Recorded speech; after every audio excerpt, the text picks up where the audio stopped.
Welcome back. അപ്പോൾ പറഞ്ഞതുപോലെ ഇന്നാണ് സർജറിക്ക് വേണ്ടിയിട്ട് ഞാൻ അഡ്മിറ്റ് ആവാൻ പോകുന്ന ദിവസം കേട്ടോ. അപ്പോൾ ഞങ്ങൾ പാക്ക് ചെയ്തൊക്കെ ഇറങ്ങിയിട്ടുണ്ട്. തലേന്ന് തന്നെ എല്ലാം റെഡിയാക്കിയൊക്കെ വെച്ചിട്ടുണ്ടായിരുന്നു. ജോലിയൊക്കെ ഒതുക്കി ആദ്യക്കുട്ടനെയൊക്കെ സ്കൂളിൽ വിട്ടതിന് ശേഷം ഇറങ്ങുകയാണ് കേട്ടോ. ഉമ്മ ഇവിടെ നോക്കിയിരിക്കുന്നുണ്ട്. വെറുതെ ആണെങ്കിലും ഇങ്ങനെ നമ്മളൊന്ന് കെട്ടിപ്പിടിക്കുമ്പോഴത്തേക്കിനും വല്ലാത്തൊരു സങ്കടമാണല്ലോ. അപ്പോൾ എന്തായാലും ഉമ്മീനെ കെട്ടിപ്പിടിച്ച് യാത്രയൊക്കെ പറഞ്ഞ് ഇറങ്ങിയപ്പോഴത്തേക്കിനും ആകെ ഒരു വിഷമമായിരുന്നു. ഞാൻ പിന്നെ തിരിഞ്ഞൊന്നും നോക്കിയില്ല, ഓടിപ്പോയി വണ്ടിയിലിരുന്നു. എന്നാലും വണ്ടി എടുത്തപ്പോൾ ഉമ്മി ഇനി കരയുന്നുണ്ടോ എന്നൊക്കെ ഞാനൊന്ന് തിരിഞ്ഞ് നോക്കിയിട്ടാ.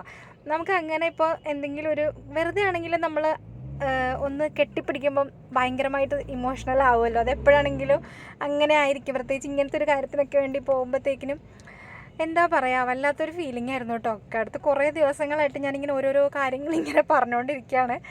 അങ്ങനെ എന്തായാലും ഞാനും അനീക്കയും കൂടെയാണ് ഇറങ്ങിയിട്ടുള്ളത് കേട്ടോ. പിന്നെ നമ്മളിപ്പോൾ നേരെ പോകുന്നത് ഇൻഫോ പാർക്കിലേക്കാണ്, കാക്കനാട്. അവിടെ നിന്ന് നമുക്ക് അനീനായെ പിക്ക് ചെയ്യണം. അനീനയാണ് എൻ്റെ കൂടെ തൽക്കാലം കൂട്ടുവരുന്നത് കേട്ടോ. അപ്പോൾ എല്ലാവരും ചോദിക്കാറുണ്ട് അനീന എവിടെയാണ് വർക്ക് ചെയ്യുന്നതെന്ന്. അപ്പോൾ അവൾ വർക്ക് ചെയ്യുന്നത് ഇൻഫോ പാർക്കിലാണ്, കാക്കനാട്. ഏകദേശം ഒരു 10-13 വർഷങ്ങളോളം ആയെന്ന് തോന്നുന്നു. ആദ്യം പോലെ അവിടെ തന്നെയാണ് കേട്ടോ വർക്ക് ചെയ്തിട്ടുണ്ടായിരുന്നത്. അപ്പോൾ അങ്ങോട്ടേക്കാണ് പോകുന്നത്. നമ്മൾ രാവിലെ തന്നെ ഇറങ്ങിയിട്ടുണ്ടായിരുന്നു. പിന്നെ ബ്ലോക്കും കാര്യങ്ങളൊക്കെ കിട്ടി അങ്ങ് എത്തിയപ്പോൾ സത്യം പറഞ്ഞാൽ ഉച്ചയായിട്ടോ, 12 മണിയൊക്കെ ആയിട്ടുണ്ടായിരുന്നു നമ്മൾ ഹോസ്പിറ്റലിൽ എത്തിയപ്പോൾ. പിന്നെ എല്ലാ വണ്ടിയൊന്നും ഇവിടെ ഇങ്ങനെ കയറ്റി വിടുകയൊന്നും ഇല്ല കേട്ടോ. നമുക്കിതിൻ്റെ ആ ഒരു സ്റ്റിക്കറുണ്ട്, അതുകൊണ്ടാണ് നമ്മുടെ വണ്ടി പെട്ടെന്ന് കയറ്റി വിട്ടത് കേട്ടോ. നേരത്തെ അനീന ഇവിടെ കാക്കനാട് തന്നെയായിരുന്നു താമസിച്ചിട്ടുണ്ടായിരുന്നത്. അപ്പോൾ നമ്മൾ ഈ റോഡിൽ കൂടി കയറി അപ്പുറത്ത് ഇറങ്ങുമായിരുന്നു. അപ്പോൾ ആ ടൈമിൽ നമുക്ക് ഇതുപോലെ ഇവിടെ വർക്ക് ചെയ്യുന്ന ആളുകൾക്ക് കിട്ടുന്നൊരു സംഭവമുണ്ട്. അപ്പോൾ അത് നമ്മുടെ വണ്ടിയിലുള്ളതുകൊണ്ട് പിന്നെ അങ്ങനെ ഈസി ആയിട്ട് കയറി വന്നു.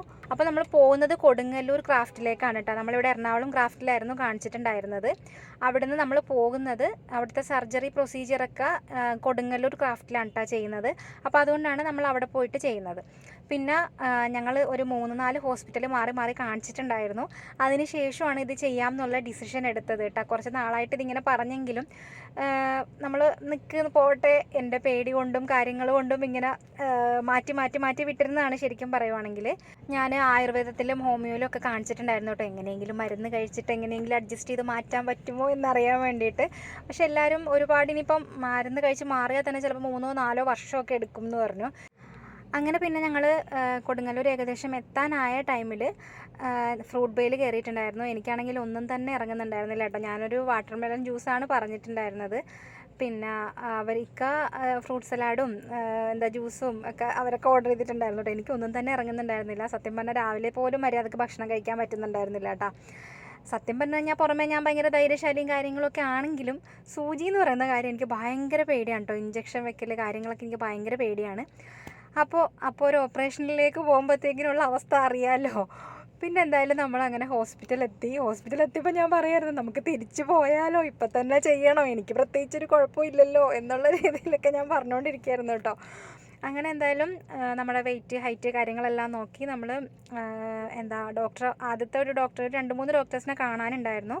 പിന്നെ ഗൈനക്കോളജിസ്റ്റിനെ, അതുപോലെ സർജനെ, പിന്നെ ഫിസീഷ്യനെ കാണാനുണ്ടായിരുന്നു. അങ്ങനത്തെയൊക്കെ കാര്യങ്ങൾ. പിന്നെ നമ്മുടെ ടെസ്റ്റും കാര്യങ്ങളൊക്കെ ഓൾറെഡി കഴിഞ്ഞതായിരുന്നു. അപ്പോൾ അതൊക്കെ ഇവർ ഒന്നും കൂടെ ഒന്ന് ചെക്ക് ചെയ്യും. അപ്പോൾ അങ്ങനെയൊക്കെ. അപ്പോൾ അതൊക്കെ കഴിഞ്ഞിട്ട് പിന്നെ ഇനി അനസ്തേഷ്യനെയും കൂടിയാണ് കേട്ടോ ലാസ്റ്റായിട്ട് കാണാനുള്ളത്. അപ്പോൾ നമ്മൾ ഫുഡൊക്കെ കഴിച്ചിട്ട് വെയിറ്റ് ചെയ്യാണ്. അനീന ഇന്ന് വർക്കിംഗ് ആണ് കേട്ടോ. അവൾ ഓഫീസിൽ നിന്ന് ഡയറക്റ്റ് വന്നല്ലോ. അപ്പോൾ ബാക്കിയുള്ള വർക്കുകളൊക്കെ ഫ്രീ ടൈമിൽ ഇരുന്ന് ചെയ്തുകൊണ്ടിരിക്കുകയാണ്. അങ്ങോട്ടും ഇങ്ങോട്ടും നമ്മൾ നടക്കലും കാര്യങ്ങളൊക്കെ നടന്നുകൊണ്ടിരിക്കുകയാണ്. അവളിങ്ങനെ ഇടയ്ക്കിടയ്ക്ക് ഒരു സ്ഥലത്തിരുന്ന് വർക്ക് ചെയ്യുന്നുമുണ്ട്. അങ്ങനെ പിന്നെ ഉച്ചയായപ്പോഴത്തേക്കിനും ഏകദേശം ഉച്ച കഴിഞ്ഞിട്ടുണ്ട് കേട്ടോ. 2-3 മണിയൊക്കെ ആയപ്പോഴത്തേക്കിനും റൂം കിട്ടിയിട്ടുണ്ടായിരുന്നു. അപ്പോൾ ഈ റൂമാണ് കിട്ടിയത്. നമുക്കിപ്പോൾ 2 ദിവസത്തേക്ക് മതി കേട്ടോ. സർജറിയുടെ പിറ്റേന്ന് നമുക്ക് ഡിസ്ചാർജ് ആവാം ഇൻഷാ അല്ലാ. അപ്പോൾ നമ്മളങ്ങനെ നേരെ വന്നു, കുളിയൊക്കെ കഴിഞ്ഞു, എല്ലാവരുടെയും നിസ്കാരവും കാര്യങ്ങളൊക്കെ കഴിഞ്ഞ് അങ്ങനെ ഇരിക്കുകയാണ് കേട്ടോ. ഫ്രീ ആയിട്ട് അങ്ങനെ ഇരിക്കാനുള്ള ടൈമൊന്നും കിട്ടിയില്ല. കാരണം നമ്മളൊന്ന് വന്നിരിക്കുമ്പോഴത്തേക്കിനും അടുത്ത് അവിടെ കാണാൻ പോകണം, ഇവിടെ കാണാൻ പോകണം, ബ്ലഡ് എടുക്കണം, അങ്ങനെ ഇങ്ങനെയെന്നൊക്കെ പറഞ്ഞ് ഇങ്ങനെ വിളിച്ചുകൊണ്ടിരിക്കും.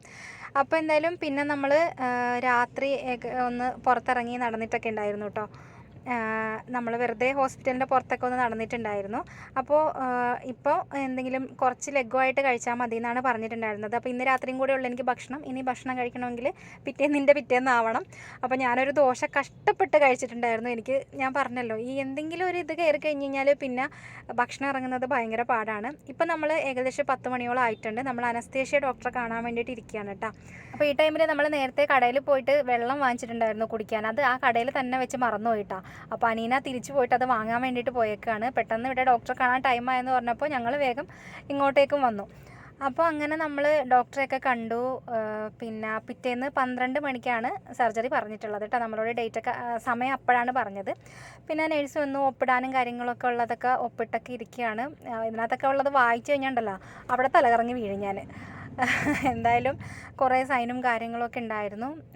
പിന്നെ അങ്ങനെയാണല്ലോ ഒരു പ്രൊസീജിയർ എന്ന് പറയുമ്പോഴത്തേക്കിനും അങ്ങനത്തെ കുറേ കാര്യങ്ങളൊക്കെ ഉണ്ടാവുമല്ലോ. പിന്നെ രാത്രി കഴിക്കാനുള്ളതും രാവിലെ കഴിക്കാനുള്ളതും പിന്നെ ഉള്ളിൽ വെക്കാനുള്ളത്, പിന്നെ കുളിക്കാനുള്ള നമ്മുടെ ശരീരത്തിൽ ഒഴിച്ച് കുളിക്കാനുള്ളത്, ഇന്ന് രാത്രി നാളെ രാവിലെയൊക്കെ കുളിക്കാനുള്ള മരുന്ന് അതൊക്കെ തന്നിട്ടുണ്ടായിരുന്നു കേട്ടോ. രാവിലെ ഇനിയിപ്പോൾ തൈറോയിഡിൻ്റെ ഗുളിക മാത്രം ഒരിത്തിരി വെള്ളത്തിൽ കഴിക്കാൻ പറഞ്ഞിട്ടുണ്ട്. അതെന്തൊക്കെയാണെന്ന് പറഞ്ഞാലും അത് നമ്മൾ ഒരു ദിവസം പോലും മുടക്കാൻ പാടില്ലല്ലോ. അപ്പോൾ അതെന്തായാലും കഴിക്കണം എന്ന് പറഞ്ഞിട്ടുണ്ട്. വേറെ ഒന്നും ഇങ്ങനെ കഴിക്കുന്നില്ല കേട്ടോ. അപ്പോൾ അങ്ങനെ രാത്രി എങ്ങനെയൊക്കെയോ കിടന്നുറങ്ങി. സത്യം പറഞ്ഞാൽ കിടന്നിട്ട് ഉറക്കമേ വരുന്നുണ്ടായിരുന്നില്ല. 4 മണിയൊക്കെ ആയപ്പോഴത്തേക്കിനും പിന്നെ ചാടി എണീറ്റ് തൈറോയിഡിൻ്റെ മരുന്നൊക്കെ ആ ഒരു ടൈമിൽ കഴിക്കണമായിരുന്നു. അതൊക്കെ കഴിച്ച് സുബഹിയൊക്കെ നിസ്കരിച്ച് അങ്ങനെ ഇരിക്കുകയാണ്. സർജറിക്ക് പോകുന്നതിന് തൊട്ട് മുമ്പ് എടുത്തിട്ടുള്ളൊരു ഫോട്ടോ ആണ് കേട്ടോ ഇത്. അപ്പോൾ അതൊക്കെ കഴിഞ്ഞതിന് ശേഷം ഇത് സർജറി കഴിഞ്ഞിട്ടുള്ള ഒരു വീഡിയോ ആണ് കേട്ടോ. പിന്നെ ഞാൻ 12 മണിക്കാണ് എന്നെ കൊണ്ടുപോകുന്നത്. ശേഷം ഞാൻ തിരിച്ച് റൂമിലേക്ക് വരുന്ന സമയത്ത് ഏകദേശം ഒരു 10:30 മണിയൊക്കെ ആയിട്ടുണ്ടായിരുന്നു രാത്രിയിൽ. അത് കഴിഞ്ഞിട്ട് എടുത്തൊരു വീഡിയോ ആണ് കേട്ടോ ഇത്. പിന്നെ എന്താ സർജറിക്ക് പോകുന്ന ആ ഒരു ടൈമൊക്കെ ഭയങ്കര എന്താ പറയുക, നമ്മളിങ്ങനെ ഡ്രസ്സൊക്കെ മാറ്റിയിട്ട് കൊണ്ടുവന്ന് നിൽക്കാനൊക്കെ കാണിക്കുമല്ലോ. ആ ഒരു ടൈമിൽ ശരിക്കും ഞാൻ കരഞ്ഞുപോയി. പിന്നെ തിയേറ്ററിൽ ടേബിളിൽ കയറി കിടക്കുമ്പോഴൊക്കെ ഞാൻ കരച്ചിലായിരുന്നു കേട്ടോ. എനിക്ക് ഭയങ്കര സങ്കടമൊക്കെ വന്നുപോയി. എന്താ പറയണ്ടേ, അപ്പോൾ എനിക്ക് എന്തോ ഞാൻ ഏങ്ങി കരയുമായിരുന്നു കേട്ടോ. ഭയങ്കരമായിട്ട് എനിക്ക് എന്തൊക്കെയോ പ്രശ്നങ്ങളായിരുന്നു. എനിക്ക് ഭയങ്കര പേടിയാണ് സത്യം പറഞ്ഞാൽ. അതാണ് കാര്യം, ഭയങ്കര പേടിയാണ് എനിക്ക്. അപ്പോൾ അങ്ങനെ അന്ന് രാത്രിയും ഈ പറഞ്ഞല്ലോ ഒരു 10:30 മണിയൊക്കെ ആയി എന്ന് പറഞ്ഞല്ലോ. അതിനുശേഷം ഇങ്ങനെ ഇടയ്ക്കിടയ്ക്ക് സിസ്റ്റർമാരിങ്ങനെ വരുന്നുണ്ടായിരുന്നു.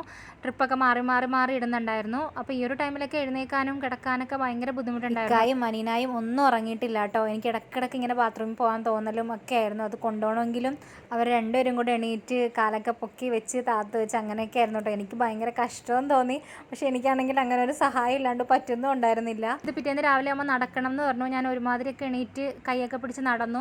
ഭക്ഷണമൊന്നും കഴിക്കാൻ പറ്റുന്നുണ്ടായിരുന്നില്ല കേട്ടോ. ഒരു പകുതി ദോശയൊക്കെയാണ് ഞാൻ രാവിലെ കഴിച്ചത്. എനിക്ക് തലേന്ന് നമ്മൾ കഴിച്ചാണല്ലോ ഫുഡ് കഴിക്കാൻ കുറച്ച്, അതുപോലെ തൊണ്ടയ്ക്കൊക്കെ എന്തൊക്കെയോ വെച്ചിട്ട് തൊണ്ടയിൽ നിന്ന് ഇറങ്ങാനും കുറച്ച് ബുദ്ധിമുട്ടുണ്ടായിരുന്നു. ഭയങ്കര എരിവൊക്കെ തോന്നുന്നുണ്ടായിരുന്നു കേട്ടോ തൊണ്ടയിലേക്ക്. നമ്മൾ അധികം എരിവൊന്നും ഇല്ലാത്തതാണ് കഴിച്ചത്, പക്ഷേ എങ്കിൽ പോലും അത് കഴിക്കുമ്പോഴത്തേക്കിനും ഇറക്കാനൊക്കെ ഒരു ബുദ്ധിമുട്ടുണ്ടായിരുന്നു കേട്ടോ തൊണ്ടയിൽ എന്തൊക്കെ. അതൊന്നും ഞാൻ അറിഞ്ഞിട്ടില്ല. അതൊക്കെ നമ്മൾ മയക്കിയതിന് ശേഷം വെച്ചിട്ടുള്ളതാണ്. പക്ഷേ എന്നാൽ പോലും അതെടുത്തൊക്കെ കഴിഞ്ഞുകൊണ്ടായിരിക്കും ഒരു ബുദ്ധിമുട്ടുണ്ടായിരുന്നു. പിന്നെ ഇവർ രാവിലെയും ട്രിപ്പൊക്കെ ഇട്ടു. അതൊക്കെ കഴിഞ്ഞപ്പോൾ ഞാൻ വലിയ കുഴപ്പമില്ലാണ്ട് നടന്ന് അത് കഴിഞ്ഞ് വന്നിരുന്നപ്പോഴൊന്നും എനിക്ക് അത്ര പ്രശ്നം ഉണ്ടായിരുന്നില്ല. ഏകദേശം ഒരു ഉച്ച കഴിഞ്ഞപ്പോൾ തൊട്ടാണ് എനിക്ക് ഭയങ്കരമായിട്ടുള്ള വേദനയൊക്കെ സ്റ്റാർട്ട് ചെയ്തത് കേട്ടോ. പിറ്റേന്ന് ഒരു ഉച്ചയായപ്പോഴത്തേക്കിനും ആ ഒരു ടൈമായപ്പോൾ രാവിലെ ഡോക്ടർ വന്നപ്പോൾ ഞാൻ പറഞ്ഞു ഓക്കെയാണ്, ഡിസ്ചാർജ് പിന്നെ ഡോക്ടർ ചോദിച്ചു ഇന്ന് പോകണോ നാളെ പോകണോ. ഞാൻ പറഞ്ഞു ഇന്ന് തന്നെ പോയേക്കാം, കുഴപ്പമൊന്നുമില്ല എന്ന് പറഞ്ഞു. അപ്പോൾ ഓക്കെ, അങ്ങനെ ഡിസ്ചാർജ് ആക്കി. മരുന്നും കാര്യങ്ങളൊക്കെ തന്നിട്ടുണ്ടായിരുന്നു. പക്ഷേ ഇവരിവിടുന്ന് ട്രിപ്പും കാര്യങ്ങളൊക്കെ ഇടുന്നതുകൊണ്ടാണെന്ന് തോന്നുന്നു എനിക്ക് അവിടെ വെച്ച് അത്ര ഇത് തോന്നിയില്ല. നമുക്ക് ഡിസ്ചാർജ് ആയി ഇവിടുന്ന് പോകുന്നതിന് മുന്നേ തന്നെ എനിക്ക് വേദന അങ്ങോട്ട് ഇളകാൻ തുടങ്ങിയിട്ടുണ്ടായിരുന്നു. രാവിലെയൊക്കെ ആ കട്ടിലിരുന്ന ആ ഒരു ഇരിപ്പുണ്ടല്ലോ, ആ ഒരു ഇരിപ്പാണ് എനിക്ക് അങ്ങനെ ഇരിക്കാൻ പറ്റിയിട്ടുണ്ടായിരുന്നത്. പിന്നെ ഞാൻ ഒരാഴ്ച കഴിഞ്ഞതിന് ശേഷം പോലും എനിക്ക് അത്രയും വൃത്തിയായിട്ട് ഇരിക്കാൻ പറ്റുന്നുണ്ടായിരുന്നില്ല കേട്ടോ. എനിക്ക് കാരണം ഇവർ എന്തൊക്കെയോ മരുന്നൊക്കെ തന്ന് നമുക്ക് ഈ വേദന എടുക്കാതിരിക്കാനുള്ള മരുന്നൊക്കെ തരുമല്ലോ. അപ്പോൾ നമുക്ക് ആ ഇരിക്കുമ്പോൾ നമുക്ക് സഹിക്കാൻ പറ്റുന്നതിൻ്റെ മാക്സിമം ഉള്ളൊരു വേദന ഉണ്ടാവുമല്ലോ, അത്രയൊക്കെ ഉണ്ടായിരുന്നുള്ളൂ. നടക്കുമ്പോൾ ഉള്ളൊരു ബുദ്ധിമുട്ട്, ചരിയാനും അങ്ങനത്തെയൊക്കെ പ്രശ്നങ്ങൾ എനിക്ക് ആദ്യം ഉണ്ടായിരുന്നുള്ളൂ.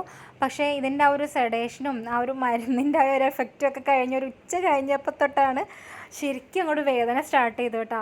പിന്നെ അങ്ങോട്ട് എന്താ പറയണ്ടേ, പിന്നെ അവിടെ നിന്ന് ഇവിടം വരെ വണ്ടിയിൽ വന്നതൊക്കെ ഒരു ട്രാജഡി ആയിരുന്നു കേട്ടോ. അത്രയ്ക്ക് പാടായിപ്പോയി. ഞാൻ വീട്ടിൽ വന്ന് കയറിയതാണെങ്കിലും എനിക്ക് ഒരു കാലെടുത്ത് വെക്കാൻ പോലും പറ്റുന്നുണ്ടായിരുന്നില്ല കേട്ടോ. അത്രയും വേദനയായിപ്പോയി. ഞാൻ ഭയങ്കര ഇതായിട്ടാണ് കേട്ടോ ഈ ഒരു ടൈമിൽ. രാവിലെയൊക്കെ ഞാനിവിടെ കൂളായിട്ട് വലിയ കുഴപ്പമൊന്നുമില്ല, ഞാൻ പറഞ്ഞല്ലോ സഹിക്കാൻ പറ്റുന്നതിൻ്റെ ആ ഒരു ഇതിലൊക്കെ തന്നെ അങ്ങനെ നിൽക്കുമായിരുന്നു. പക്ഷെ അത് കഴിഞ്ഞിട്ട് പിന്നെ അങ്ങോട്ട് വേദനയായിരുന്നു കേട്ടോ.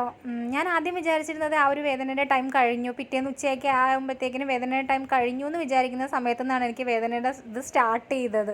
ഇത്രയും ദൂരം ഉള്ളത് കൊണ്ട് തന്നെ പോരുന്ന വഴി പല ടൈം എനിക്ക് ഭയങ്കരമായിട്ട് വേദന കൂട്ടിയിട്ട് ചിലപ്പോൾ ഞാൻ ഇനി മരിച്ചു പോകുമെന്ന് വരെ എനിക്ക് തോന്നിയിട്ടാ. ഇപ്പോൾ അൽഹംദുലില്ലാ മാഷാ അല്ലാ സന്തോഷമായിട്ടിരിക്കുന്നത്. അൽഹംദുലില്ലാ ഒരുപാട് അള്ളാഹുവിനോട് നന്ദി പറയുകയാണ്. അപ്പോൾ ഇത്രയൊക്കെയാണ് സർജറി ദിവസത്തെ വിശേഷങ്ങൾ. അടുത്ത വീഡിയോയിൽ കാണാം.